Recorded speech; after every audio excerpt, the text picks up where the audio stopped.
Thank God it's Friday. Thank God it's Friday. Welcome to the show. I am Tokwe Marco Dige, and as usual with me, I have my beautiful co-host. All right, Nima, you did not have the time to celebrate our 12-year anniversary with us yesterday. So, but yesterday was such an interesting give us the gist day. of what happened, and then yes, so yesterday was a Muslim Sisters seminar organized every year by the office of the First Lady of Lagos State, Mrs. Tibijoke Sanwo-Olu. And this is my second. The first time I was a speaker. This year I was a panelist, and all 5 speakers, all 5. I saw your post that they delivered. So when you go to class and your body count down, and then they gave us a documentary of Mama Muriokola, Feintola Muriokola, Mama Wonu Folami, and Mama. So it was a very informative time. Yeah, they did a documentary, and they're in their 80s. All of these women, 2 of them lawyers. One married to the former Justice Muriokola. One was a justice herself. That's Wonu Folami, and just sat down there. All this, it was like they did this. You were speaking to entire you. Seminar for personal. Me. I forgot what I came there for. My panel session was the last final event for the day, and I forgot my own. I kept asking my co-panelists, like, "Hey, what did they say we would talk about?" Because I'd been so filled, and I thank you. I must say thank you to the office, the First Lady, the Deputy Governor's wife as well, the Second Lady. You know, and I call her Auntie Remy. She's such a warm-hearted person, always gifting me something for my son. And the Honorable Ogbaratu was seated, all of them warmly. Then I made a friend. Mama let herself. No, you see, let me explain. You can understand. Nima before 2 days ago was very dull, and for the past was not feeling too well. And then for the past few days, she's always yawning. This morning, the energy, I knew you had a great time yesterday because it filled your cup, and it's very powerful too. You see that Mama let's one, that friendship, I'm going to keep it. See, we made a new friend. I don't understand. Yes, we made a new friend. So I'm going to keep it. I'll be seeing her every time. We are now WhatsApp parties. Yes. Awesome. That's Mrs. Onigbaju, the PS of Women Affairs. Oh, nice. Hope you send everything that you shared. Yes. No, because you're also a Muslim sister now. So I'll give you the notes from Amina Yunus Ali's session. I enjoyed your vibe this morning, so I gave you enough time. I've given you our banter, but we move on to our second twinny baby of the house that did not get to celebrate our anniversary yesterday. But I watched it and I was very proud of it. I was like, man, thank God and everything. And thank God for the hard work, it's not easy. And for the weekend, we are preparing for Salah, and we have our products are on promo. Oh, okay. So we have discounts. So Granokuli oil is on promo. So the check all our online. Products are all on. So check at Nadim Foods and Spices, and you see everything. And then, of course, we are preparing for the weekend. Have lined up movies. Wow! I love your weekends. Yes, so mostly, but sorry, it's mostly the Indian movies. Okay, so send me some. Like I what we're going to do over there. Yeah, send me some. I really like to watch. Yes. You are bejeweled. You look very beautiful. The color works. The jewelry works. It's still me. She's always doing a birthday. You know, I'm always, and then this is my birthday weekend. You know what that means? Yes, so it's the birthday weekend. You're gonna be spoiled. But before that, let me start to report this baby of the house to you people, though, because of tomorrow. They will not say I did, though, because 2 babies, 2 twins in the same house, 2 babies. They will now come in our own loving way. Baby girl, this is our nose. We are twins from different mothers. Yes, we look alike. But anyways, we have new collections in Yanga Lagos. Obviously, yes, new just things and everything and stuff. So please, be there. Maka, where is my sunshade? Hey. You call me out on social media. On national television. On TV. I'm Don't so worry, sorry for Amaka the got you. bad customer Me and service. one that she bought from Yanga Lagos, and I almost stole it.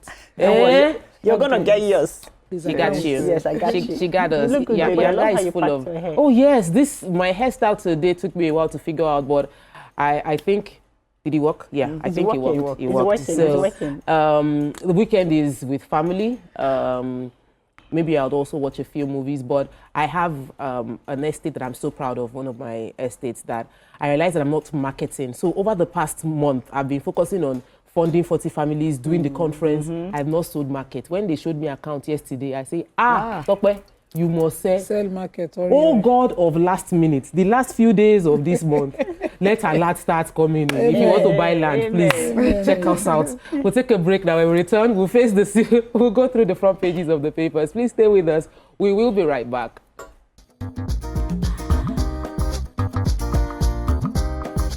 Stay tuned. Your View will be right back.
Welcome back and thanks for staying with us. We're starting a front page review with The Nation. All the newspapers are carrying celebration of 2 years of the current administration, so we have very few headlines. I'll take the few available.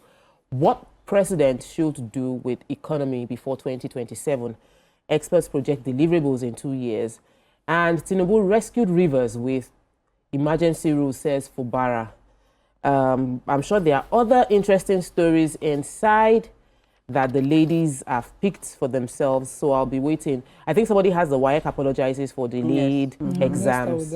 So let's start with the WAEC. Who has the WAEC story? Okay, so I have the WAEC story because this is appalling.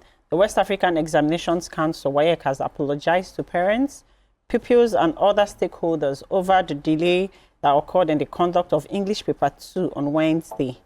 The council had delayed the examination for several hours in an attempt to protect its integrity after hints of a paper leak. The videos and pictures of the delay went viral online, showing pupils writing examinations late in the night with the use of flashlights. In Nigeria in 2025.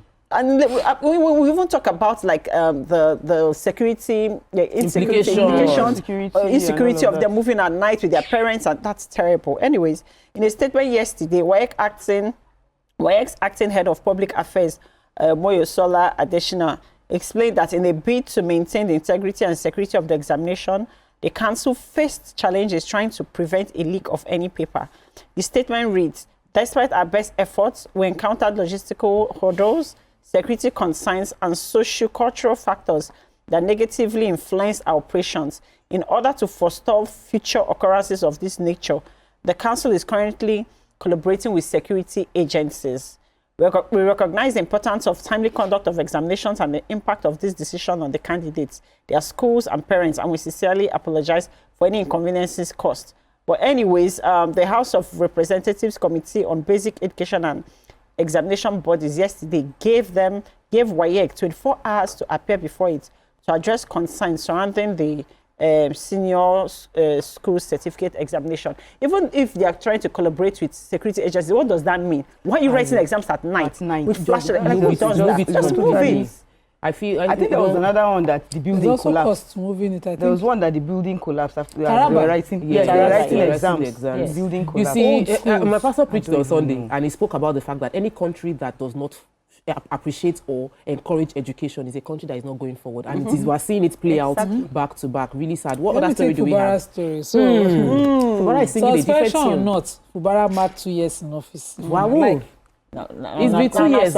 And so at that place, he made a statement signed by his chief press secretary, Nelson Chukudi. He said that the governor spoke at a meeting with leaders and stakeholders at the Simplifies movement as part of his marking of his 2 years in office, where he now, in a 360, commended the president for the suspension And, you know, he said that President Tinubu saved Rivers State from looming anarchy. He commended that, he said that the declaration of emergency rule was a saving. That way, he said the president's swift intervention shielded the state from the consequences of the festering political crisis. And he's asking his supporters, the people of Rivers State and Nigerians, to commend the president for acting with wisdom at the right time. And he said that reconciliation and peace and reconciliation process is already underway. Very soon, not only will they restore the executive, but they will also restore the legislative arm. He said, I want to assure you that the issues will soon be resolved and you will come back to your office, not just as the executive arm, but also as the legislative arm, and that he believes that their strong relationship will return and we will begin to work together again for good and progress of the state. And what is important is for us to have a forgiving spirit. So is he saying he has forgiven? They should forgive him to both of them? Someone that is commending the president already. Let it go. Fantastic. President have saved the state, yes, and they are already reconciliating and reconciling us. Let all the old wounds heal and forgive ourselves. So hopefully, I'm predicting that by next week, when I take the newspapers, I'll be able to say that it's been reinstated. Yeah, thank God. So yeah, I have the story of the ITF moves. They say ITF moves to stop importation of manpower, which is much needed. They said the Director General Industrial Training, for that's Dr. Oluwatoyin Ogun, has said the time has come for Nigeria to put an end to the importation of manpower under the guise of expatriates. They said this. The DG made this known at the inauguration of 7-man planning committee. He stated that the move became necessary to ensure that the country's industrial rise is not only powered by infrastructure and policy, but also by people skilled, equipped, and globally competitive.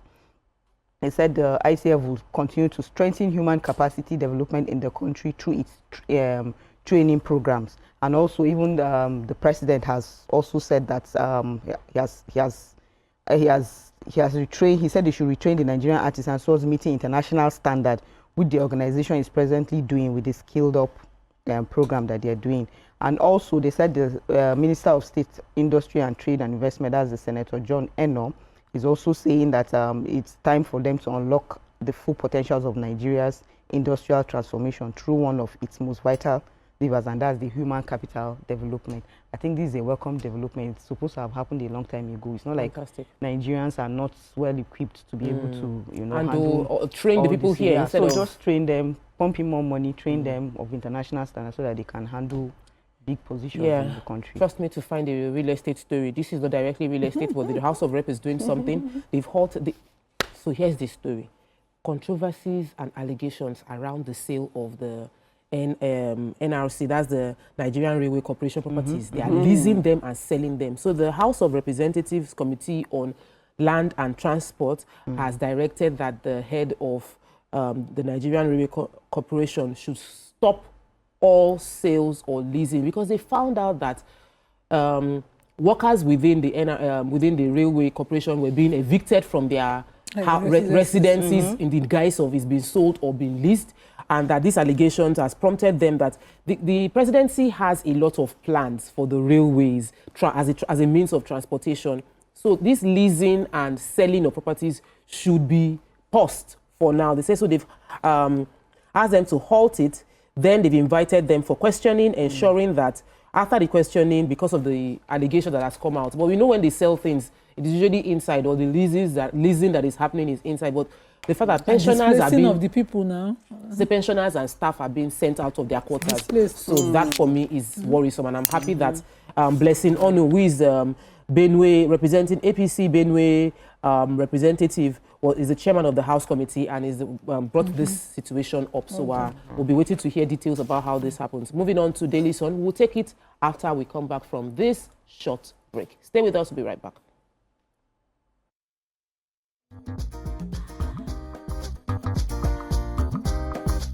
Stay tuned. Your View will be right back.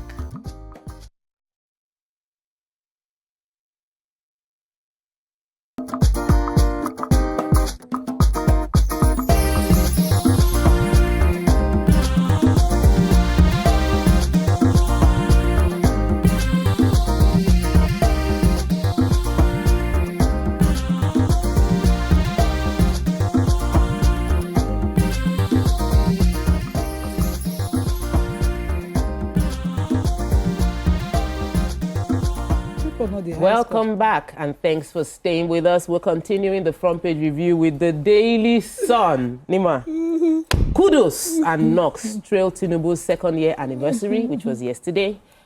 Court to deliver rulings on admissibility of federal government's evidence against Nnamdi Kanu. Atiku attacks Tinubu over fresh borrowing, calls moves economic sabotage. PDP, Ighodalo head to Supreme Court as Appeal Court affirms Okpeholo's election. So now, what is happening in our states, in my in-law states? I was going to ask Amaka that if you no go agree, we no go agree. Yeah. Is the Appeal Court not the final court for governorship election tribunal? I do not know that they can go to Supreme Court. Appeal Court is the final. Yes. Yeah. But they say they no go agree. They are going to Supreme Court. But there's no Supreme Court now. That's what the law says. Appeal Court now. After election tribunal, now you go to Appeal Court. You know that there are some technicalities that allow such appeals. So I don't know what the technicalities. Let's watch it. The Appeal Court sitting in Abuja, the 3-man panel court, unanimously affirmed that the governor Bwala is a substantive governor of Edo State, following the petition filed by all aggrieved parties from the election, particularly the PDP, as well as his candidate in the last elections, Edo State governorship elections. And Bwala has now extended olive branch, saying you people should come, let's work together. You people should let all these things go. Let bygone be bygone. Let bygone be bygone. According to my people. And then they are saying no, they're heading to the Appeal Court, the Supreme Court to appeal the Appeal Court's ruling. I'm wondering if it's a unanimous decision of the Appeal Court. What are the grounds? But in their own wisdom, they want to appeal it. Congratulations to Okpeholo, to Governor Monday Okpeholo, my governor of Edo State. Yeah, congratulations. But it can just help us reduce all the birthday shout-outs that we have been seeing in the media recently.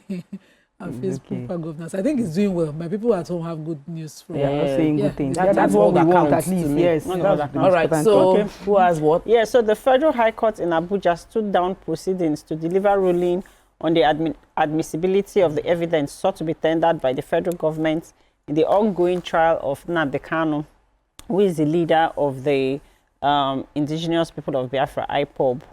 Yes. The Justice James Motosho stood down the matter after the federal government's counsel, Sadi Hassan, and Kanu's lawyer, Barrister Paul Irokoro-san, also adopted their written addresses and argued their cases for and against the propriety of the evidence. Basically, because the justice is ordering a trial within trial, following Kanu's rejection of the extrajudicial statements sought to be tendered by the federal government's lawyer. Basically, what happened is that Nnamdi Kanu is saying that the statements that they said he made, that he didn't make those statements and that's the basis for voluntarily, that he made those statements under duress. That he's been threatened by the interrogators, that he was put under solitary confinement, underground cell, that he's not been treated well, that usually they grant him 1 hour during the day to go out, like to receive fresh air because of health conditions. They've withdrawn that from him. So basically that they put him under undue conditions. That nullifies any confession. Any confession. And then that he was also asked to say those things about President Jonathan and the former governor Rochas of Imo State. But then one of the DSS operatives who came as a witness, who was the federal government's witness, said that those things didn't happen, that even during the interrogation, they gave him lots of bottled water, that everything, all the claims that he's making, and that the things that he said he suffered, that nothing like that happened.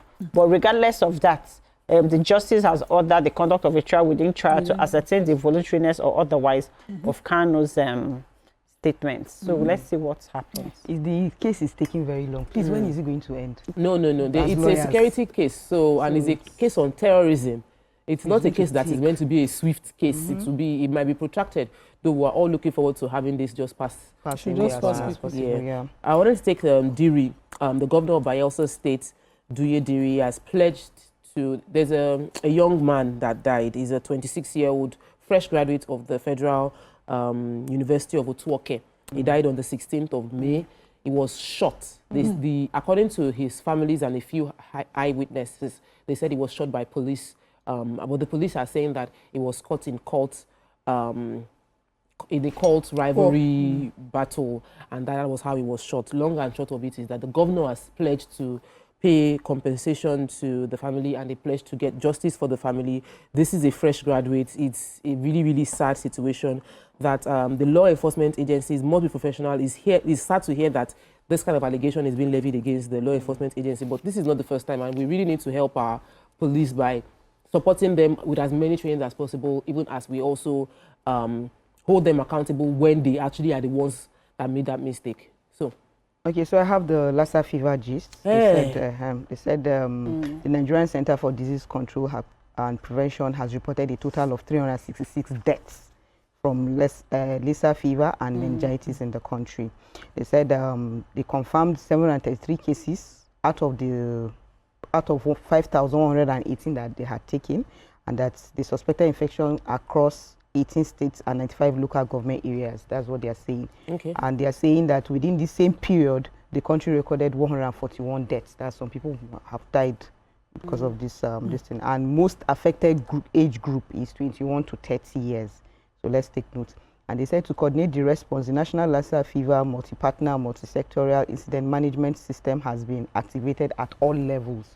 So now they are making sure that this thing is controlled. And I heard that there's a new species of rat, the white one, and that they brought it in, you know, when they are bringing in containers from Chinko people, so they mistakenly sneaked in the one color of the white colored rat, and now it's here, now it's everywhere, and to start carrying his own unique disease. You can imagine it with the black one. If you want to help, you want support. I'm donating cats for free. He's donating cats to help you to kill the rats around. We have 4 kittens. Right now. All right, moving on to Vanguard. The only story in the Vanguard right now is the presidency, Atiku, Afenifere, MBF, others clash over Tinubu's midterm report. Some say the economy is biting hard. That's from Afenifere. The first 2 years, a disaster. That's from the Middle Belt Forum. Wabara claims that the economic revival is adding insults to the suffering of Nigerians. Democracy thriving in Nigeria under Tinubu. That's from the presidency. Our policy unstoppable, irreversible. That's from APC. But let's move on to Nigerian Tribune. Major headline, of course, there's the picture story, which is celebrating the governor, President. Is it governor? His Excellency Senator Dr. Abdulaziz Yari Abubakar of Zamfara State. Yeah. No, I'm seeing Marafan Sokoto Shetima. I have a story. Zamfara West Senatorial. It took most of the papers to celebrate the president. I just want his people to know that is what he spends money on. So, Nigerian police, well done. Sorry, the Nigerian Immigration Service, well done. Okay. They were able to nab this wanted ritualist from Enugu. Oh, the one that went viral. Yes, the one had been sending. So I've been following the story. So they found him at the Seme border trying to cross and escape. His name is Obi Levi Obieze, and he's popularly known as Levi Obuonyeka. And he was immediately nabbed for involvement in abductions, kidnapping, and ritual killings. There was an expose. He had kidnapped a young girl who kept screaming and alerted the community vigilante around the community. And so they went into his residence and searched and found bodies. Oh my God. They even saw a pregnant woman's body. Fully still pregnant on her knees. He had buried her alive. Oh my God. I wanted this terrible. Yes. And can I use this opportunity to say, whenever such a scene, it's a crime scene, don't go in burning and destroying. Leave the things as they are. It will assist in further investigation. Leave it as evidence. Because I'm sure those bodies now, their family members are still looking for them. Yes, those mobbing them and burning things destroys more evidence. And I personally feel that if you are busy in that kind of situation, burning things, you have something to hide. Sure. All right, let's take the stories in Nigerian Tribune. Outrage as students sit for WAEC. We've taken that story already. 21 sadly died, 10 missing in Niger flood disaster, and Sidi Kota of Mauritania succeeds additional as the African Development Bank head. That was a bit bittersweet yesterday. But how long are we going to stay there? It's not a delay now. We had our additional brother, did as well. Our uncle Adaji had one of the best 10 years. Yes, he did as well. So he represented Nigeria. You have that story? So yeah, so Mauritania's Sidi Alta is the new president of the African Development Bank, following the recent announcements, and that our brother Dr. Femi Adewumi Adesina is no longer will no longer be presiding over the bank. But he had an amazing outing. Yes. And I will use more opportunities. He made us proud. Yes. Yes. Many policies favored the bank started doing what the bank was meant to do. But Sidi Altai is also a PhD holder in economics from the University of Nice. I believe that more impactful policies will come from him. All right, so the accidents that happened. Yeah, so I have the story of the flood that happened in Nigeria. They said 21 corpses were recovered. Yes, Niger State. And that there was a heavy rainfall at the Mokwa local government area of Niger State, and that the two communities most affected are Tufin Maza and Angwan Hausawa in the Mokwa town. And they also said that it included commercial vehicles, private cars, trucks they were all trapped in that. But if you see, I saw a video of the way the water was just. If you see the way serious what the flood was, the water was just going at a very, very, very fast pace and all, and they're packing things and everything. So they said they are still doing search and rescue operations. They're still ongoing, and so far that some of the victims that they've been able to rescue, some of them are in the hospitals and receiving treatment. So I pray that they will get to the bottom of it all. Okay, that's all we can take on Front Page Review for today. When we return, we have a special feature. Stay with us, we'll be right back.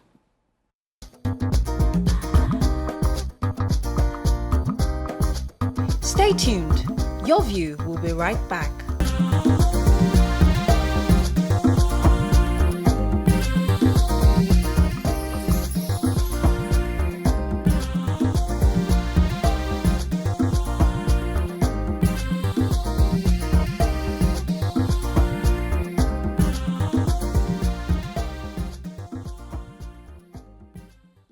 Welcome back and thanks for staying with us. Previously on this platform, we introduced viewers to Metro Smart City.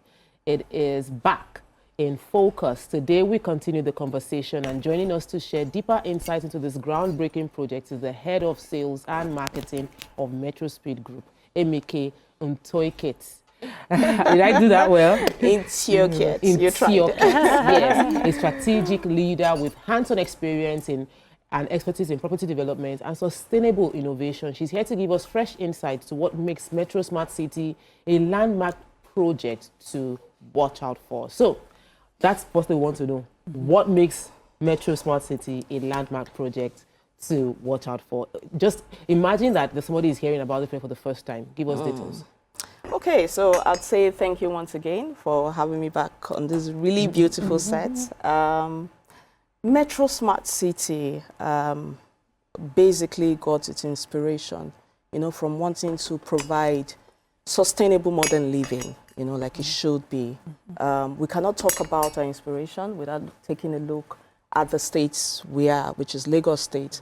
Lagos State already has the blueprint of basically transforming into being a smart city. So it just says that for any serious-minded developer, whatever you're developing should tow that same vision. Yeah. So we took a step back and we looked at what the seeming challenges, I like to call them challenges, were as it is.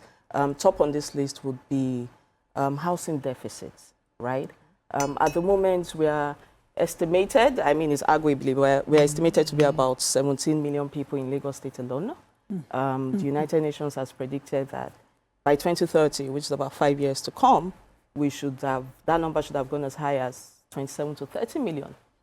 Now, so when I hear people say, oh, we have enough developments, we have enough houses, I tend to tell them that no, we do not, because we already have a housing deficit as it is. I was reading recently that the Federal Executive Council had to approve about 250 billion naira, just to address this. So there's the need for sustainable development as it is. But beyond that, yes, we have the beauty of Lagos transforming into this really lovely place. But there are certain challenges that plague the real estate industry that we've taken a look at and we've said we can address them.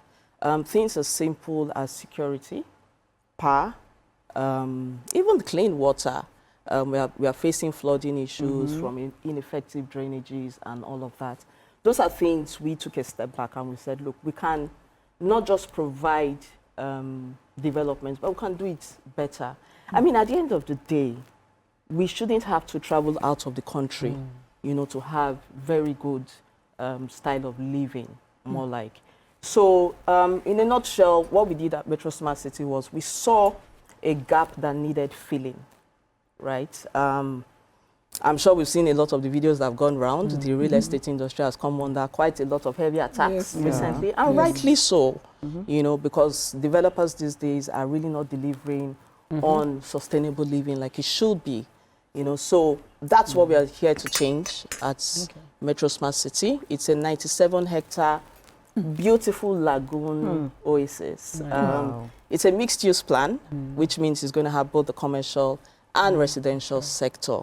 You know, what that does for us is just imagine an exclusive ecosystem, you know, that gives you the quality of life we should have. You know, there's the clean living that comes from smart home technologies, and then you marry that with the beautiful landscapes we would have from our commercial sectors, you know. So we're not just here to build spaces. We're here to change the status quo when we talk about housing. Okay, it sounds really nice and, you know, but a lot of people are questioning that with a project of this scale, that what is it realistic with today's economy in Nigeria? That's a very valid concern, to be honest. And I'd say it has never been more realistic. The reason I say that is, if you take a look at the Naira-dollar valuation, this is the best time to key in into such projects, really, and for us to execute such projects. I mean, for investors who decide to come on board.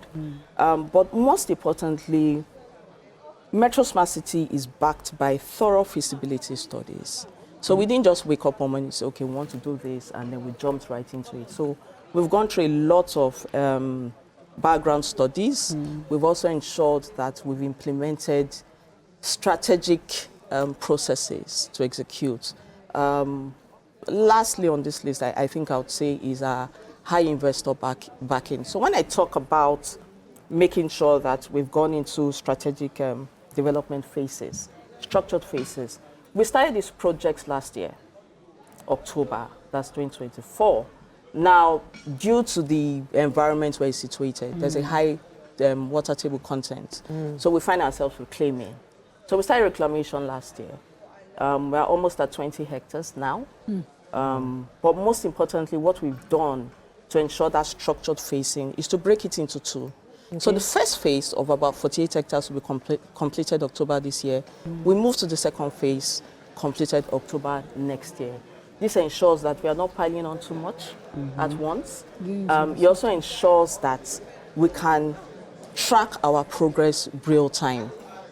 We've also made sure that we have a very clear reporting governance system in place, which makes us basically answerable to our investors. You know, so this and many more are what, you know, I can say would help with the reality. Our approach is very simple. It is smart, it is strategic, it is sustainable. When you just mentioned the smart thing, I just imagine myself, you know, you built one close to the coastal area. I'm just in my boot and I'll just drive. I'm just come back from work and I'll just drive under my garage, you know, and then I have my car too. When I want to use the road, I'll just decide. When I wake up one day, I'll just decide, am I going to go by water or by road? I'll just let me enter my boat. Precisely. And all of that. Precisely. So, and you said something about investors. So if investors are going to key into this projects, how do we ensure that there's a timely execution of this project? Timely execution, very, very good concern. For us at Metro Smart City, valuation and execution is key. And that's why we've ensured that we've gone into strategic partnerships with the right people.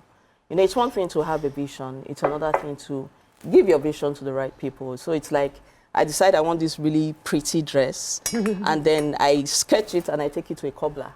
You know what I You are not getting the dress. So what we've done at MSA, like we like to use the acronym, is to get into bed with the right people. Top for us is our engineering construction partners, the China Civil Engineering Construction Company, CCECC. I believe everyone knows them unless you're living under a rock in Nigeria. Oh, yes. Yes, quality construction. We know that they bring to board a lot of expertise in terms of their technology and their and basically their human capacity. And I mean, you go to the Asian countries, you see what they're doing. So who better to help us actualize this? So it's been strategic partnerships for us. I spoke to our structured phases in terms of our implementations. You know, these are things that would basically help assuage that concern as raised. Okay. If we talk about people who patronize our paid segment, the most, there are real estate companies. We have so many of them. So many different premium projects, all of that. How are you, what are you doing? What differentiates the Metro Smart City from most of these premium projects? Especially, how are you addressing the infrastructure and sustainability of this estate? You know, I want you to put in mind when you're answering me, the city is supposed to be a coastal city and there are projections of sinking cities around the world. Yeah. How are you factoring that in? Great question, great question. I remember when we were here the last time, when the Colonel was here, that's Colonel Dele Oyefuga. He had started, this question did come up and he mentioned that we are not in line to go into competition. It's not about who has the best structure or not. We're here to give our quota as it is. And we've done this with our approach. And so let me go beyond perception and delve straight into it on what makes us, we like to say what makes us unique from other property developers you might have come in contact with. Top on that list is our location. So we are strategically located at the Lekki Phase 1 axis, which means it is premium land we are tapping into. So no, we are not taking it to the new airport side. So it's strategic. No. It's very strategic location. It's just off Freedom Way, where it's to be known as the New Lagoon District. Secondly, what we've done, you know, it's a smart city, and a lot of our processes have been tailored to smart solutions. We also then took a look at people accessing. You know, when I talk to people, I always say I'm a bit concerned because I see premium properties, right? I won't call names. And there's just one exit and entry point, in and out. And I always ask, what happens when there's an emergency? It's going to be chaotic, you know, having to process everyone. So we took a step back and we said, okay, let's make ours, you know, better than what is obtainable generally. And then we came up with the second entry point. So we have a second point that will take you from the Osapa axis, which is very strategic. So if you find yourself in the Ajah Chevron side, you really do not have to drive all the way to Lekki Phase 1 to access your property within the city. You can do that from the Osapa axis. And if you are within the Ikoyi VI side, you can easily do that. So that's smarter people accessing. It just cuts across the regional road, currently under construction. So that's also prime valuation for you. Another strategic reason that we stand out is our smart integrated infrastructures. So most estates will say, oh, yes, I have water, I have lights, I have Internet of Things, right? But what we've then said is we can improve on what we already have. So if you look at power, for example, we've decided to be self-sustaining and generate our power. Yes. So we're not too worried about the grid collapsing every 5 market days. Yes. So we will generate our power, sustainable energy. We're also looking at high integrated networking systems. We're looking at CCTV surveillance systems around the city because security is a huge concern. We want you to be able, just like you stated, we want you to be able to come out of your home at 2, 3 a.m. and not be scared that you'll be mugged. You know, and that's from the confidence of knowing that there's a security system constantly watching 24/7. So we look at a lot of these things. Like you stated, we are going to have the jetty access. So for our boat owners, our boat lovers, jet ski lovers, we are there to cater. Yes. Okay, so let me ask you our final question, that for potential investors who would like to, who are watching right now and they want to get in touch with Metro City, Smart City, how do they go about it? Great. So before I touch on how you get in touch with us, there's a quick point I'd just like to put out. So one bit that stands the city out is our reclamation strategy. Okay. We've called it the 100-year risk assessment strategy. What does it mean? Normally, there's a global standard when you're claiming land that it has to be 1.8 meters above water level. What we've done is to ensure that we've gone as high as 2.3 meters. Now, what does that say to the layman? It says that your property is valued for the next 100 years. I know I won't be here for 100 years. I don't think anyone will. But then what it translates to is you're securing a property that basically outlives your generation, and it's a legacy you are laying down.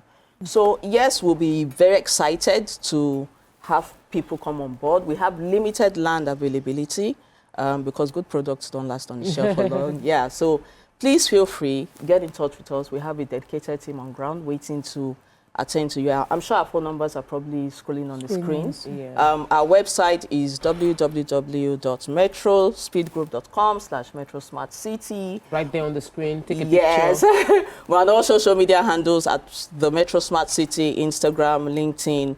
But in wrapping this up, I'd like to state that this is not just another space development structure. Metro Smart City is redefining the way we live in Nigeria. So we've set the opportunity, we've set the groundwork. I think the question for me is, are you ready to be part of the future? Awesome. Thank you so much. It was great having you, Mrs. Amy. Thank you so much for having us.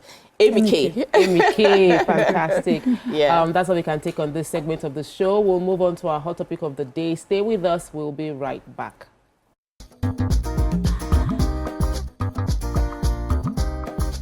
Stay tuned. Your View will be right back.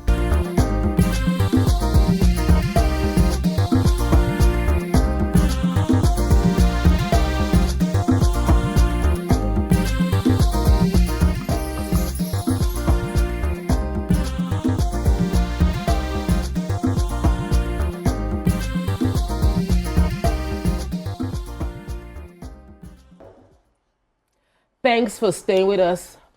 As the President, Bola Tinubu's administration marks its mid-term milestones, it's essential to evaluate the progress and impact. This assessment provides an opportunity to reflect on the administration's achievements and challenges.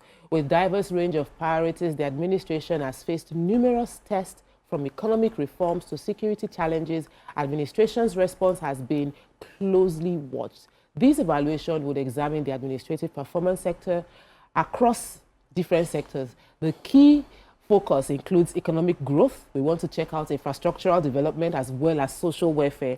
We also want to overlook the administration's commitment to transparency and accountability. We'll be assessing that as well. Additionally, the impact of policies on the average Nigerian will be considered. This midterm assessment is to provide a comprehensive overview of the administration's progress. So to join us in the studio to delve into our midterm assessment of the President is the Special Advisor to the President on Policy Communication, Honorable Daniel Bwala.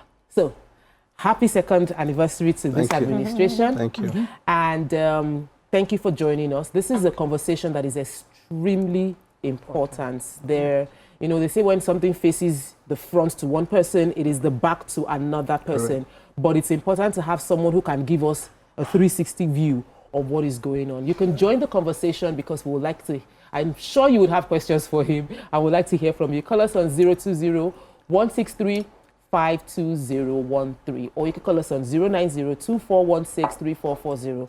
Tweet to us. We're live on x.com, #YourViewTVC, so we can hear from you. We're also streaming on YouTube right now.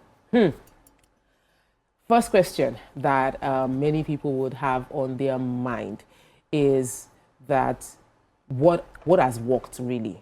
In the government, right? Yes, there's the, because everybody is looking at the economic impact on their account. Right. And the question is, what exactly has worked? Right. What has worked concerning economy specifically, because that is what is affecting everybody most, the account balance, dollar, all of that. Can you help us analyze what exactly you feel in this administration factually has worked. So thank you for having me, and it's a nice being in your program this morning. A lot of factors are involved, but from the side of the federal government, I would readily say the first thing that has happened is that we have been able to drive this idea of increased revenue to the states of the federation, because the component called Nigeria consists of the states and then the federal government. And of course, the people who are directly impacted by either positive or negative policy of the government are in their local, in our locality, in the local government, in the state. They are where you have the real Nigeria, you know, whether you're talking of the impact of security or economy. So what has happened is that the president took a decision that now provided, to a large extent, enormous resources at the local level where the people can be impacted. So what we are doing is federal government is collaborating with the states to ensure that the same deliverables that we see from the federal government is directly translated into the daily lives of the people at the local level. For example, people who are battling with maybe childbirth, medical conditions at the local level. We are hoping that governors will be able to trickle down, in this case, local government administrators, because we have local government chairman, because we have local government autonomy, where you have dispensaries, the local hospitals to take care of this. The insecurity situation we find in different parts of the country, what has happened is that resources are now deployed to the state and then to the local government, so that the critical cause of the problem, insecurity, lack of jobs, problem relating to the economic affairs of the common man at the local level will now be dealt with. And this is our belief, that when you take the resource, because everybody can't come to Abuja, people who work in government at the federal level are very few. The Nigerian people are in the local level. And so that's what the president has done, and we believe that resources are deployed to those states.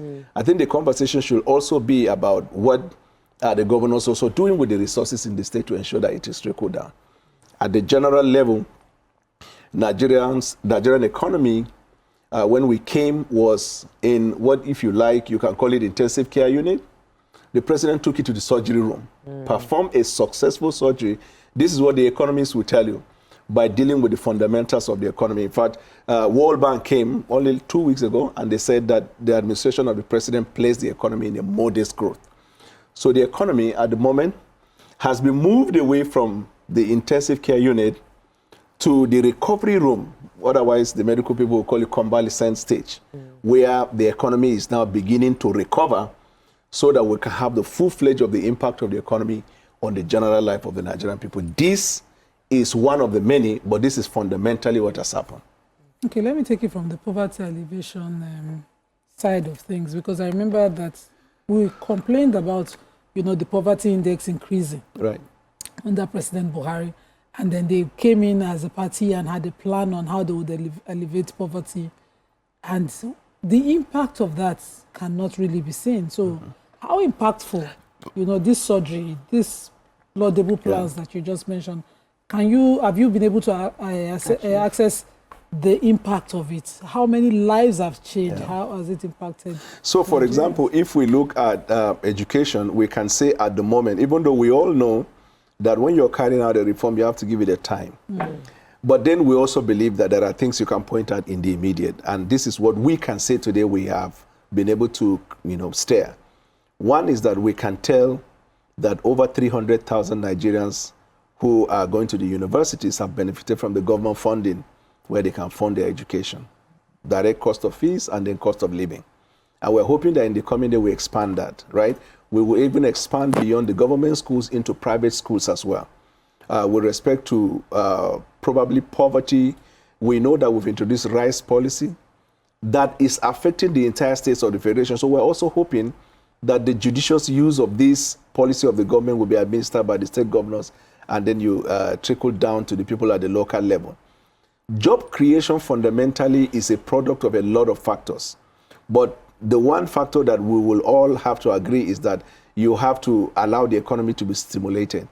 So what is government effort? What is the government making or doing to steer that? I know that there are lots of policies of government that provide the platform for private sector to thrive. So whether you look at the small and medium scale policy of government, that hopes to give money in the hands of people who create business. So, for example, if I access a loan or credit of, say, 5 million, and I decide to set up a business, at onset, I'm going to have at least 1 or 2 people under my employment, either the accountant or somebody who is a salesperson, and somebody I have who will be the admin officer. If you multiply that by the number of people that will benefit from government policy at the onset, and then you look at it progressively, it gives you just in a small scale the impact of that in respect to job creation. The other thing is that if people who are in businesses are able to get incentive from government, whether it be loan, tax holiday, whatever it is, any form of incentive that helps them to thrive, then it gives them the opportunity to recruit more and sustain those ones that are there, or even increase their benefit. If you look at the from the foreign direct investment coming to Nigeria, then of course you know that we have hopes that businesses will be generated. And these are the things we are seeing, we are reporting. Those who are fact-checking us, the only thing they can say is they can't deny the fact of the existence of these factors, but anytime they want to contradict that, they will now say it should be faster. Because even when the World Bank came, they are saying that for us to meet with the $1 trillion economy by 2030, then we have to increase the speed of the economic growth. We know for a fact that to have speedy growth of the economy, factors such as infrastructure is put into place. We don't have infrastructure. The government is investing in there. Other factors like power supply, steady power supply. This is where we're working towards. And a lot of other factors, access to credit. These are all the factors we put in place to say, okay, this economy is moving at certain pace. When you don't have that and government is investing in that, don't forget that economists have arrived at a conclusion, intelligently and from the economic standpoint, that for Nigeria to attain a level where Nigeria will be considered like just any other nation that is growing from one state to other, there must be, in the next 30 years, investment of between $30 billion to $100 billion annually only on infrastructure, between 30 to 100 billion for a period of 30 years. The budget is less than $35 billion. The entire budget, whether you add education, security, everything. So when you look at that and you look at what we're doing, those who want to be very, very rational, yes, they will agree that the president has done extremely well in the midterm. This is not 4 years. This is only 2 years for us to be able to achieve that.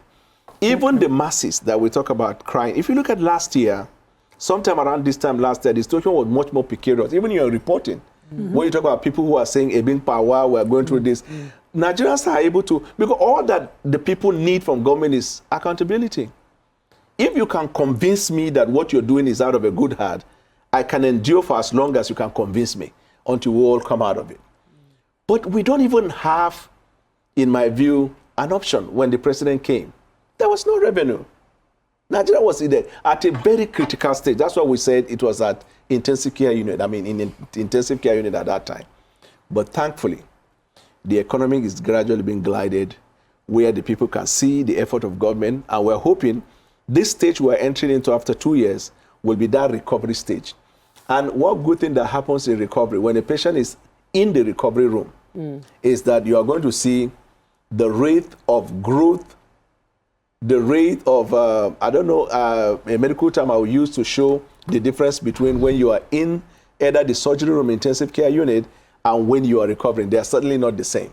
Okay. If I look at your faces, the way you were analyzing the economic situation last year is not the same way you're organizing. You're more ease now. No, I have been following your programs. Okay, so yes, so I hear you and I hear everything you're saying, but then we can't forget the fact that within the past 2 years, so many businesses have suffered due to the exchange rate, and you're saying that we are going into the recovery room. Is this exchange rate going to be recovered? Okay, we're already in recovery room. So what's happening with the exchange rate? Because people can't do businesses. So many, even though we're saying that we want to start manufacturing and doing our productions in Nigeria, so many raw materials are still brought from outside the country. So without exchange rate, so many businesses have shut down. So many businesses are struggling.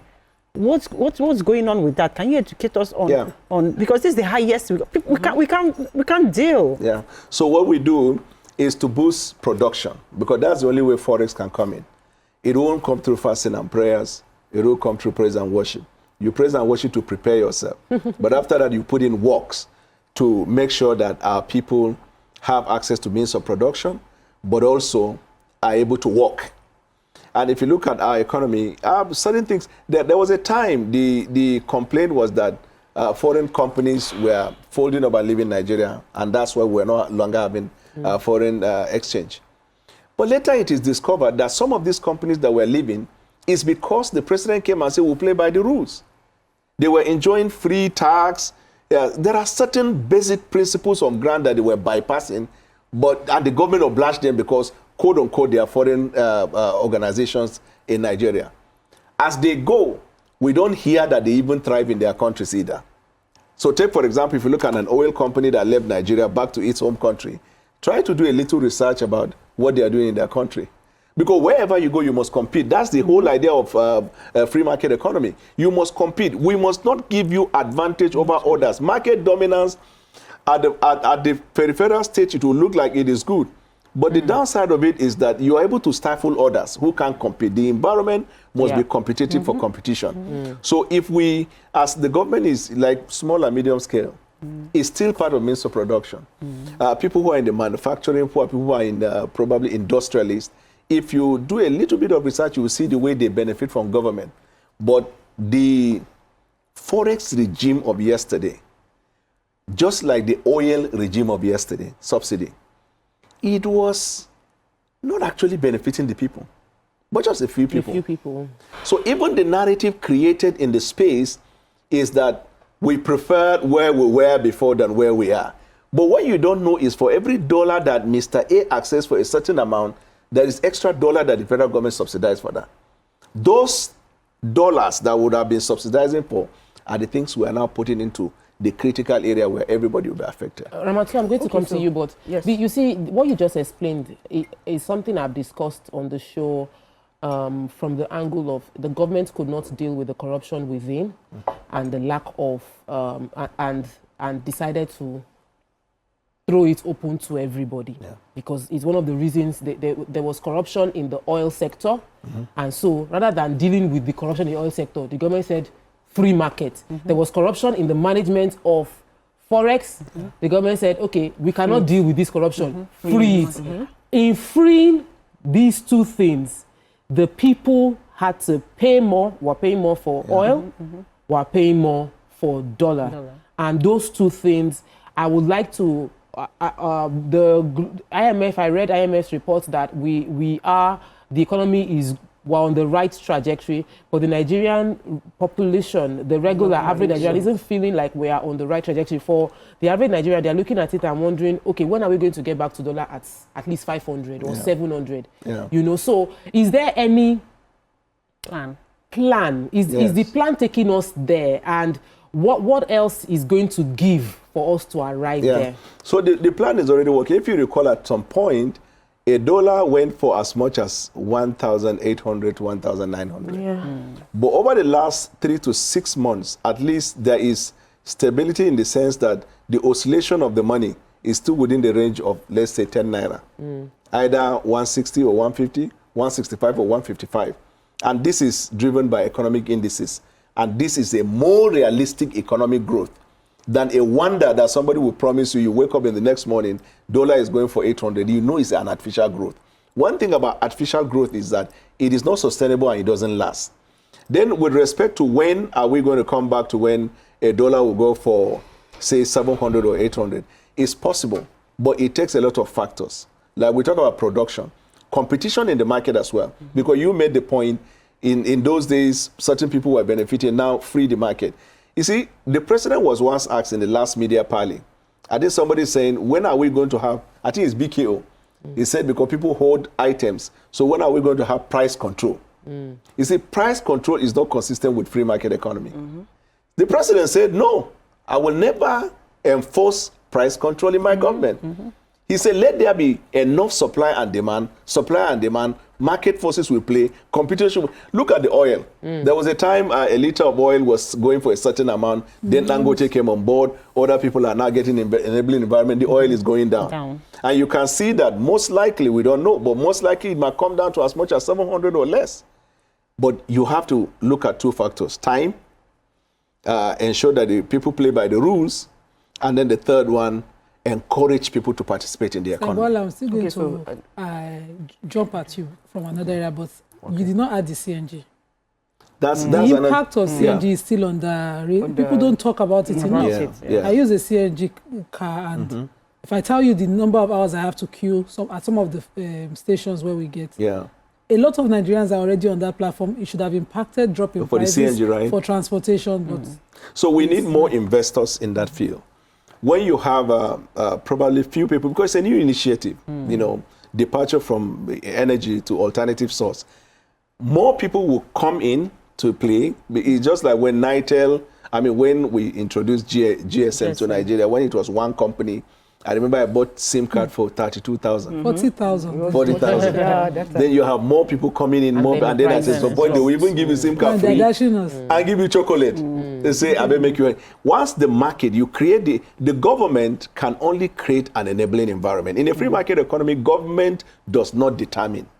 Government just set the rule. The market forces will determine how the economy grows. And we see excitement in that. I want to announce to our audience that we will be taking a break off TVC News because the Honorable Minister for Education, Dr. Maruf Alausa, is having a press conference on technical and vocational education training, which is already ongoing right now. So if you are watching us on TVC News, you would need to go on to TVC Entertainment on GoTV or join the live stream, which is going on right now on YouTube, to continue the conversation. We'll continue the conversation. I just wanted you to know that we're going off the TV. They're operating in the spirit. Yes, that we're going off a particular station. This platform has been taken off by the Minister of Education. Yeah, so you made mention of all these praises. You said they're doing extremely well. Wrong, all these praises. If you have a question with the facts I give, you can counter it. Okay. Yes, but it's a fact-based conversation. You are free to counter it.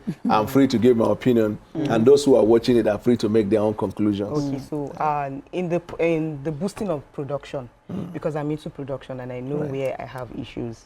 For example, like accessing loans, right, the money and everything. We know that BOI cannot give everybody money, right? So we need to involve other institutions, which are our banks. And we all know that the interest rate from banks is very, very high. So how will an economy grow when the interest rate from the banks that can reach the small majority with that kind of rate? How do we grow in that kind of with that kind of interest rate? That's number one. And then secondly, let me allow you to answer this question because I have another question. I honestly share your sentiment because when we engage with Nigerians, we hear the same. You know, that it is like the bank operate as though they are alpha and omega. And even though it's a free market economy where we can't control their operations, but then also bank need to do more. Because bank, they don't provide enough facilities. Government can never. Someone asked me about job creation, that the president said he will recruit a lot of people before he was made president. And how is it that he's not recruiting a lot of people? I say no. Federal government in an economy that is thriving does not necessarily drive or lead in employment. It is the private sector that will lead.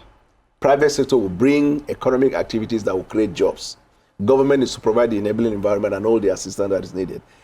Insofar as I know, the government policy towards the bank has been so far fantastic. But we get the feedback, just like you said, from the masses, that the bank do not trickle down this to the people. Because lots of people can't even access money for their studies, for their medicals, for purchases. Let's say they are bringing raw materials from abroad for production. And like in this case, even loan to do business. So bank need to do more. And I would take what you're saying as a feedback to government.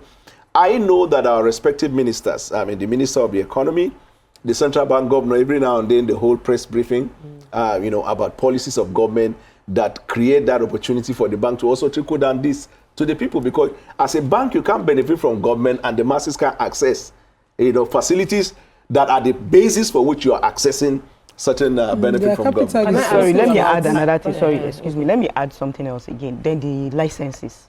For example, licenses for us to, produce business. For example, let me call some agencies like NAFDAC, SON, and all of that.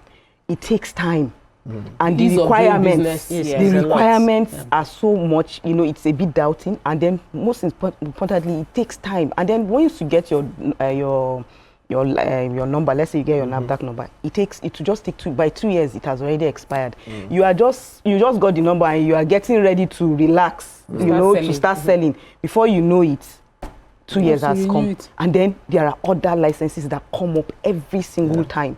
You have, there's tax you pay local government, you pay, FIRs, you pay. There are so many things. So I'm wondering how you want these small businesses to really grow and be able to, recruit to the environment feels hostile. Is very hostile to the business environment. And you and I will agree that the best way that an economy will move forward is through these small businesses. So there's something Mariah always says, that as the president ensured that the renewed hope agenda trickles and is being implemented by all ministries, all agencies, and all departments, because these kind of things is not, I can't say it's the presidency that is meant to handle SON and NAFDAC, but the flow.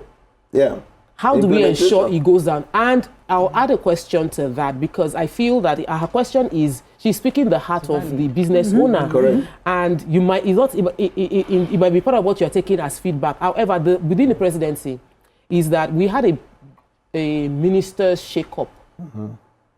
And we did not know the metrics for the minister shake-up. We have midterm now, and from our analysis as observers of the power play, we feel that some ministers need to go, and some ministers might be encouraged with acknowledgement of their efforts. Some ministers are obviously working. You cannot deny it. You can see the work. And some ministers were using binoculars, were searching and were trying to say, what have you done? So I feel that this midterm, what do you think in analyzing the ministers? What should we be expecting from this administration, and can they be public with the metrics for judging the ministers, because it's very important. Your point, supporting her point, clearly plays into why the president introduced the KPI for ministers and their departments. Now, key performance indicators. It is like, talk about the indices and the metrics. You can always see the feedback we get. We also develop a feedback mechanism where we call the citizens engagement, right? If the masses listening to us tonight take advantage of this, you go to the website or you access the app where applicable and giving your feedback about the problem you're encountering with implementation of policy. Because what the president does as a visionary is to provide the vision. When he provides the vision, the details of how your mission and the objective is done by ministers and agencies under them.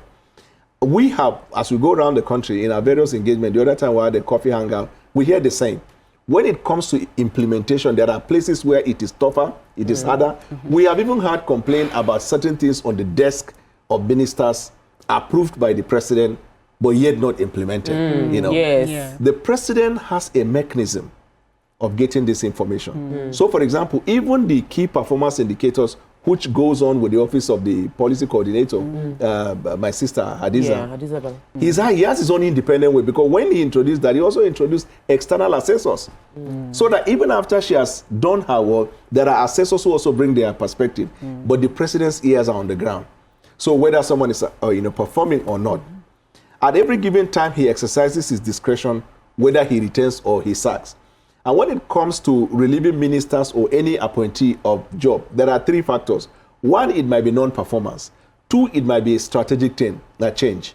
You're doing well, but strategically you need to be reallocated or you need to be withdrawn for someone because there's a change of strategy. And the third one is what we call at the pleasure of the president. You can still be doing well and he'll say thank you for your service. Because can they even remove somebody from one ministry to another, for instance? This is trouble. I'm looking for trouble. Because we didn't think that, immigrations and passport business can be over us until Olubunmi Jojo came in with tech and all of that, and he was innovative at it. Can we take him to power? Let's go and try. If he can solve. Or take him to customs, since he did well in immigration. Leave. As in, Can we try have a problem with power? We have a problem with power. All of us have a problem with But I want to ask a question on something that is so critical, because if we have a thriving economy and we have insecurity, then we have nothing. And we see what's going on in terms of insecurity as it affects agriculture, as it affects the common man, the farmers. How they can't do anything. Even tourism can't thrive because of insecurity. So what's the government doing about that? Because, like she said, without a secured environment, investors can come in, tourists can work, farmers and food, we can't have food. People can't even use the roads. What exactly are we doing? Right. So thank you for the question on security. You know, this is an area that we talk about it every day. Yet it is difficult for people to see so much that the government has done in that. We have people now back on our land. Yes, I'll give you perspective. So that's why we created the forest guards. And we just started. Even in the sea, we have the coastal guard. The forest guards was announced just this month. That's what I'm saying. It's part of the what can you do. So you are now saying you have seen, we announced it recently. Okay. So that means we're doing something about it.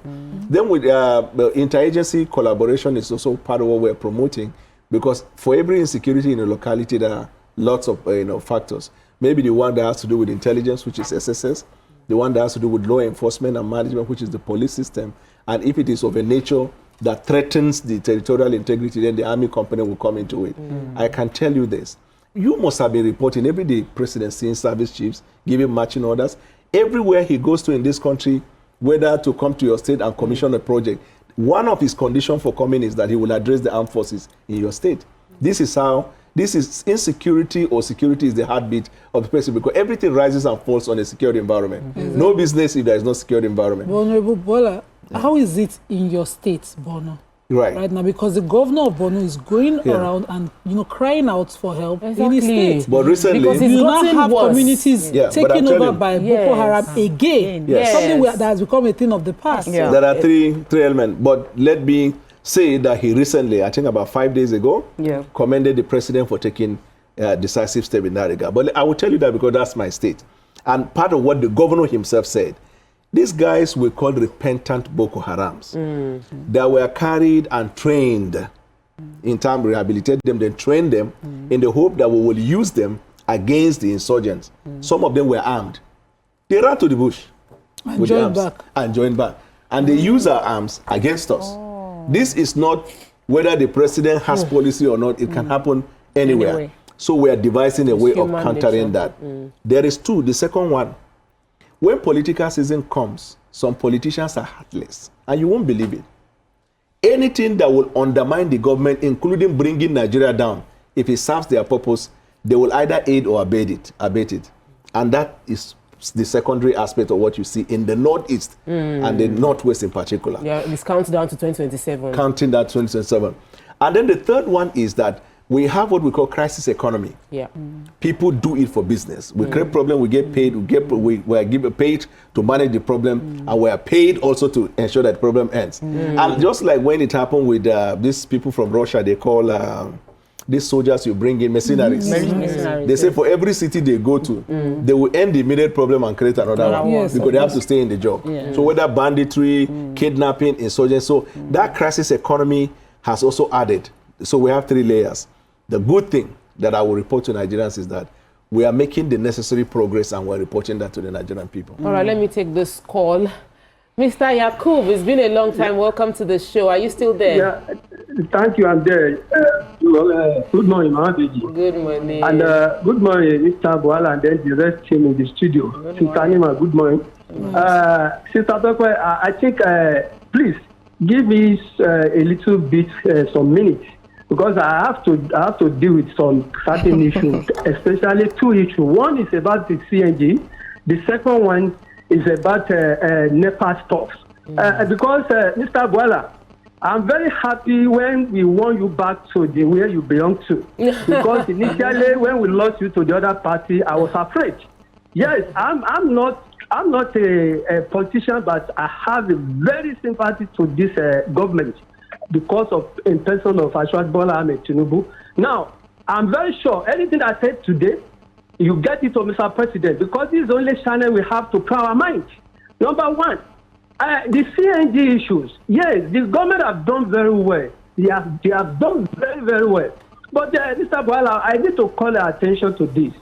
We need to ask ourselves this question. How much is this conversions? Because I got to know that to convert 4 plug of car, if you took to 1.250, 1,250,000. Very expensive, yes, sir. So the fees you took to 1,650,000 to convert.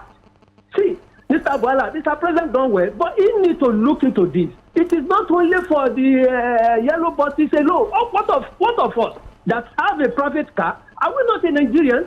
We are Nigerian as well. Because I got to filling station, I needed to buy a gas, but I couldn't because I cannot afford to convert my car to CNG because the money is so exorbitant. Who they put in charge of that paper? How much is this key? Why is this so cost? That's number one. Number two, even those buses that we already converted, Mr. Bwala, do you know those guys are still carry the same amount the ones that they have not yet converted, even in our Dokwemu area here. If you want to take a Marwa from Dokwemu here to Ikeja, normally they took 400 naira, and then you will see other Marwa that have already converted to CNG. They still took the 400 naira. Look at that. Even though I believe that we are doing ourselves, because it is not Mr. President that the Nigerian citizens that already converted their Marwa to still collect the same amount that they were collected before they turned their Marwa to CNG. That is aside.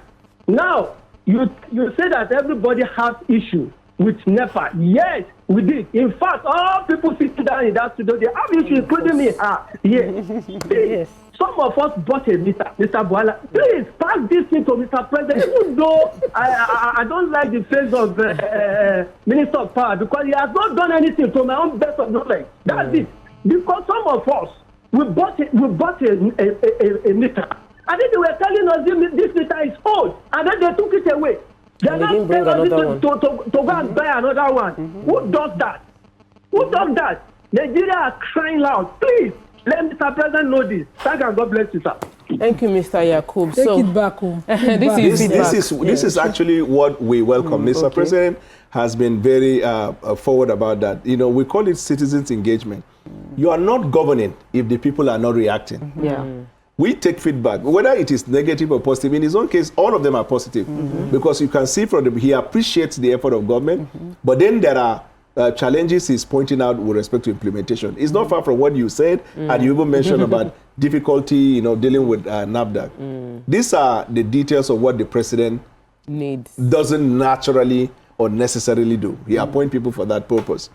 It is also fair, I think it will be fair, to also sometimes, before we make a conclusion of an item, to know what effort these individuals are doing. Like, for example, when he talked about people also charging for the amount of non-CNG, even on CNG, it's also not government. It's just that when we provided rice to people, they hoarded it to be able to sell it. No, but you know that the CNG converter kit was provided free for a lot of commercial buses. And when you now identify that the commercial bus that got the kit for free is charging the same thing like the one that is not running on gas, the one running on petrol. Obviously, some people are taking advantage of the opportunity they've been given, which is a personal factor, but it has to be checked. So how you check it is that I'm sure that transport workers, they have an association. So when you escalate that to the association level, the people will look into the merit of the case. When they come up with a finding that is infraction, they will at their level start the process of probably providing the punishment or addressing it. Where it is linked to a government official, we come in. But if it is at a private level, private sector level, president can't come to the to the bus station and solve a bus station problem. But if there is an infraction probably relating to corruption, people overcharging or extorting people, we're happy to take that feedback because it will be looked into. So we do not get a word from TV and then form a judgment. You have to also hear the version of that individual. But I must thank the fellow who made the point. It is very valid point. It's very valid point. Okay, so another question I wanted to ask is this concerning checks and balances of our governors. We can see that the president is really disbursing funds to all the governors. Yes, and we know that these governors are the ones that are going to reach the grassroots people. Because me personally, since you said that the government is working on everything, but there are more people who are now poor because there's no more low class. is the middle class and then the high class. The low class, they don't exist. Because personally, the amount of people that have been asking me for money, it's different from what I've been getting before from the previous administration. Because the previous administration, they're able to buy food, they can eat and all. But this administration, it's clear that, you know, they have difficulty in buying food. Now, what are the checks and balances that the president is going to make or is supposed to make on these governors to ensure that the money that has been disbursed to them, that they are using it to develop their states? Right. We can see some states, they are doing very well. The governors are doing very well. What about the states that the governors are not doing well? Yeah. So before you answer that, let me take Engineer Kunayo, called in from Ikorodu. Welcome to the show. Good morning, sir. Yeah, good morning, Tokwe and the crew. Two questions for Mr. Bwala, for Honorable Bwala. Now, recently, about 2 weeks ago, we learned that they are doing some investigations as to our refineries. I mean, the top management staff, they are going around and so on. I want a definitive stand of the government on why they have to do a rehabilitation on, especially Port Harcourt refinery that has just been repaired and put on stream. That is number one. Then number two, about PHCN, which Uncle Yakub talked about a short while ago. I want to ask a confirmation from Mr. Bwala, because 2 weeks ago too, a statement was credited to the president saying that the privatization of NEPA has failed. And even Senator from Edo State, he did say that something is likely to happen, especially with the discourse. What is the position of the government on these two issues? Thank you. So I will start with the last one. I think that the Minister of Power in the last ministerial briefing, he addressed Nigerians extensively on one, the doings in his government, his activities in government, and two, the challenges that we have with discourse. And so it is quite comprehensive. Because of the limitation of time here, I will refer my friend to look up to what the minister said. There are quite a number. And you see, the government is to provide environment and structures. But then there are private sector players in this thing. The problem of the private sector cannot be the problem of government, but where the private sector should change it, the Nigerian people, the government will have to come into play. With respect to infraction in government, when they use the word investigation, because he talked about investigation in relation to the NNPC, investigation does not necessarily have a timeline. You until you find the raw material that you need to form the judgment. However, in some cases, the president can say, I give 2 weeks to get a preliminary finding. So even if it is not a conclusive finding, a preliminary finding to have a headway with respect to that. And the government is doing what it is doing in that regard. You talked about the checks and balances, but then you also mentioned the middle class. Some people argue that it is actually the middle class that is eradicated, that is wiped out. That it is either the poor and the rich, but there is no middle class where you have workers, SMEs and all that, which is why you see enormous investment of government in that field. With checks and balance between the federal government and the governors, your point is very clear. President Bola Tinubu, what he did when he came is to say, I am a collaborator. We used to have in this country where the president doesn't like a governor, they will remove him. But that's not democratic. And sometimes the feeling is, that's where you have separation of power. You will see something, but you are incapacitated because they are not commissioners and they are not ministers. They are also presidents in their place. But I know that Central Bank, Attorney General, and the states have had a meeting after the judgment of the Supreme Court on local government autonomy. They arrive at a finding on how the money will go directly to the local government chairman. Because the complaints we have is that these same monies, when they go to those states, they are still routed through the governors. So the local government chairman still cannot access the money to do what the judgment of the court inferred. So that is also what you will look into. And the president has been engaging with governors. Every now and then he meets with them and he urges them to also deliver on the same. But we are built, I was on one television, I indict them, I'll see indict the media here. Not necessarily the station, but generally the media. Governors get passed a lot of time from the media. And the reason, in my judgment, because before coming into government, I have been in a player in the media as well. Because the states majorly are the prime customers of media houses. So whenever conversation come on holding governors to account, it doesn't last in the media. They will talk it one day and then it's gone. That is where the government is. You need to look at how much is going to a state because of this local government autonomy and the increased allocation to appreciate what we're talking about when we talk of investment in that regard. We'll take a quick break now. When we return, we'll talk about hunger.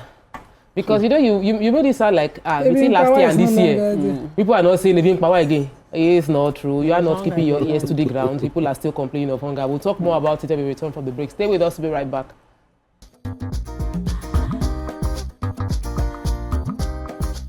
Stay tuned. Your View will be right back.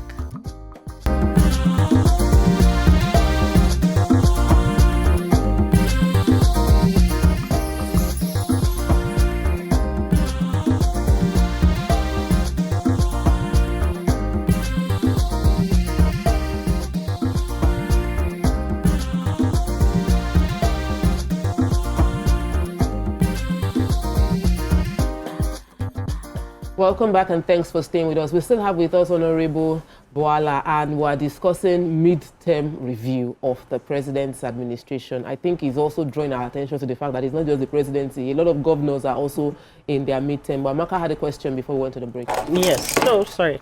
So, for you to have a country, you need to have people to govern. And if people are sick and people die, then there's no country and there's no person to govern. So what's going on within the medical sector, where we don't really have medical facilities? In 2025, we still have women dying from childbirth. The rate is still mortality rate is very high. We don't have first responders when it comes to accidents or anything happening. It's so stressful. People just die out of negligence, so there's no reason for that person to even die. When it comes to the local level, like even the villages and riverine areas, we don't have medical facilities. Then even the cities where you have medical facilities, we don't have doctors, we don't have nurses, everybody has jabad. What exactly? The prayer now is just don't fall sick. Pray to God not to fall sick, because you don't know what next. So I know someone that lost a driver, and I've mentioned it on the show about 2 weeks ago, and it was strictly because they couldn't get quick medical care. That was the reason the person died. Yes, and also, sadly enough, most of the pharmaceutical companies are not even stocking up certain medications. Yes, because you can be going through something. I am an example. I'm going through something, and I don't even have access to the drugs that I need, and is life-threatening. So if there's a crisis, I don't even if I go to the best hospital, they don't even have the medication for me. So what happens to people? What happens to us as a country? I can tell you this. One, the population of Nigeria, and you rank it in pari passu with medical infrastructure in Nigeria, suggests that we need a little more time to come to the point where we can compare Nigeria with an environment where there is easy access to healthcare. But I will tell you this. I know that the Minister of Health, if it was not yesterday, 2 days ago or so, he railed out the government policy that has impacted the Nigerian people as far as healthcare is concerned. In fact, I think I heard close to 10 million Nigerians are able to access what you call health insurance. Primary health centers have primary improved. health, yes, and healthcare insurance. So there is a progress. But just like I told you when I began, about the limited resources we have and what we're expected to do only in infrastructure, you will know that the growth in every sphere cannot be sporadic. It has to take time. Our job is to keep communicating to the Nigerian people, but also encourage private sector investment in healthcare, because the private sector is profit oriented. So the cities are covered. Yes, cities are covered. There are other aspects of our economy. You have more than enough investors in that field. But in healthcare, people haven't looked into that. But government has a program to encourage that. You can imagine if in a place, because when you are in Lagos, you are in heaven. Largest state in terms of economy in Africa. In fact, Lagos is a country, if you talk of energy and investment. But there are other parts of Nigeria where what you're talking about is even worse there. We need investors in that field.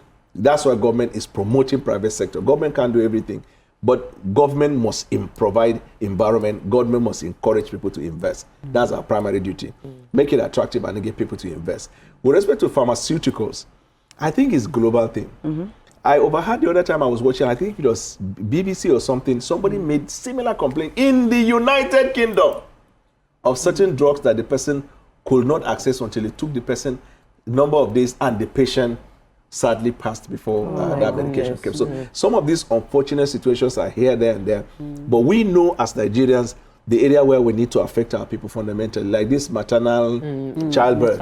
If you know what this government has done in providing the health care that the mother needs to have cesarean section or whatever it is, there are many other areas that the government is actually intervening. Because the rural areas, even in the Lagos that we are saying is so huge, it is within the cities. Once you go into the river, once you cross a river, there are no hospitals functioning there. But let me take this caller.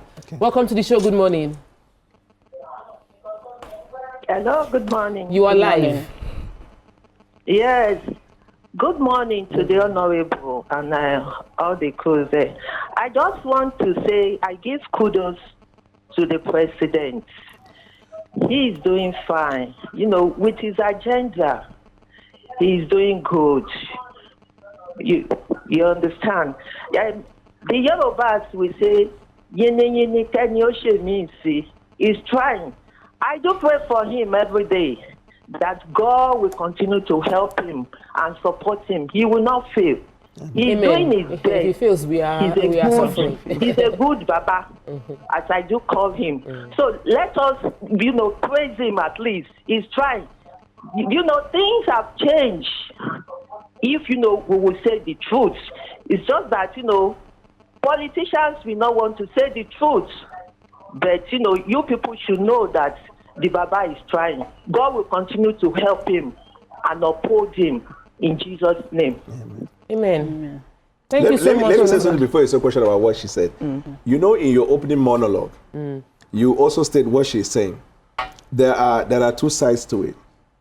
So sometimes when we're doing the review, maybe we've turned the other side of the coin, which is about things not working. But if we turn because people don't want to hear the flip side of what is working, the assumption is that government should never be praised.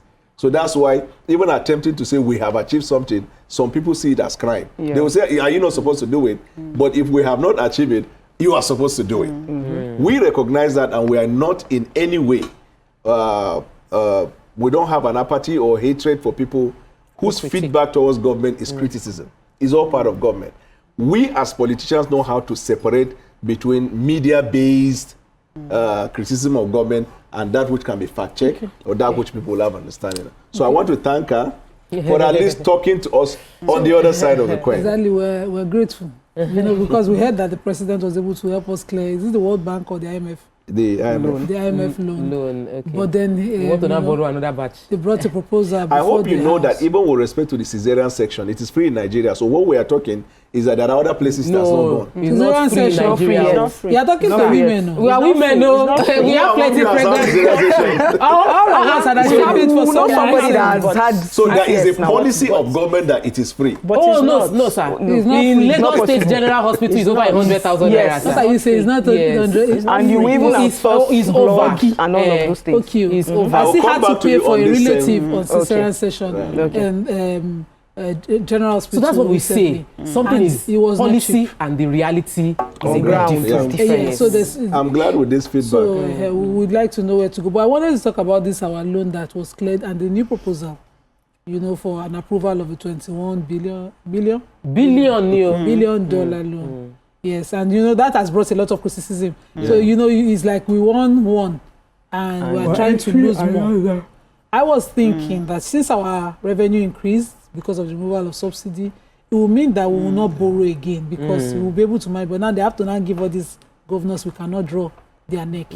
More revenue. More money. So how does this work? How do you respond to the criticism of the new proposal to be indebted? Okay. But yes, I'll answer her, but let me relate to the question you talk about certain drugs. There's a policy of government that subsidizes on certain drugs. Yes, so, that one we've seen. I'll come back to you if you need more with time on specific aspects of malaria drugs in the hospitals are free. Subsidized. Antenatal drugs in the hospitals free. Yeah. For adults, even some of the life-threatening pregnant women, or some of the life-threatening ailments, the medication that is required, especially those medication that is lifelong, that have subsidies of government in that regard. So talk more on that. Yeah. Okay. With respect to the loan you talked about, when it was first announced, there were some journalists whose wish is that Nigeria doesn't make progress. They went to towns and said that the government has already applied to borrow. Meanwhile, the request of the president is in plain language. The simple fact of the issue. No, it doesn't, but not to the value that it is said. What you are saying is just like a budget, estimates, and expenditure. So this is the much that government at all levels can borrow. And our defense for that is because we have been able to measure based on debt servicing and offsetting paying of some of these debt and our increased revenue that we can match this loan that we're asking. But it doesn't mean the federal government is going to borrow necessarily that amount. And then two, if in the event that in the future the federal government borrow that amount, is saying that we have been able to put the economy in a structure where we can defend it. We can recover that. So it is not a suggestion that the federal government has gone borrowing on that. Borrowing generally is part of business. People hate to hear it. No nation of the world that doesn't collect loan. Yeah. America collects loan, China, everybody collects loan. It is what you make of the loan that you collect. Yeah, we have so this brings us to corruption. I want us to talk about corruption because so far, do you think that all the policies you guys have concerning corruption, has it worked? Because so far I've not seen anybody who has done corruption and been charged. It takes long. Emefiele is standing trial. There are people every now and then you see FCC. Can it be fast? Can it be fast? Because so that when you reprimand, because when you reprimand, it will stop others who have intentions of. But that's doing not up to like I get your point, valid, but not up to the government because once you push something to the judicial process, it takes the administration of justice. Because you have just 1 more minute for final words, I'd like you to let, because you've said something very powerful, which is feedback. A lot of times we complain, but the government is not hearing our complaint because we're not telling them in the way through the mechanism provided. Do you have the details of how the instruments already available to submit complaints? Yes, right now? So my sister Adizabala announced to the Nigerian people a long time ago, if you log on to the website on the particular assignment she's handling, which is policy and coordination. If you Google policy and coordination, Nigeria. You go through the link, you will see the website where necessary. Any information that is useful to you, whether it is reporting, whether it is accessing information, you can take advantage of that. And then it is also simplified into app, so that instead of necessarily going to the website, if you have the app on your phone or anywhere, you can then use it. But then we also have sensitization that we do through radio, through TV, because everybody is not on the internet, everybody doesn't have a mobile device. So all of these platforms are created. Even this television interview we're doing is one of the ways of sensitizing Nigeria and getting from the Nigerian people feedback. Okay, fantastic. Thank you so much. It was great having you, Honorable Daniel Bwala, the Special Advisor to the President on Policy and Communications. He's taking some of the feedback, and now we have means to give even more feedback to the government. We want the government to win, because if the government does well, we are the beneficiaries. So I always say you don't want to curse a place where you are getting you are living. You don't want to cost the government that is feeding you and administering your life. So definitely keep praying for the government to succeed. That's what we can take on the show today. Tomorrow there will be Your View Pidgin, but we, the ladies on the weekday, will be back next week, Monday. Bye for now.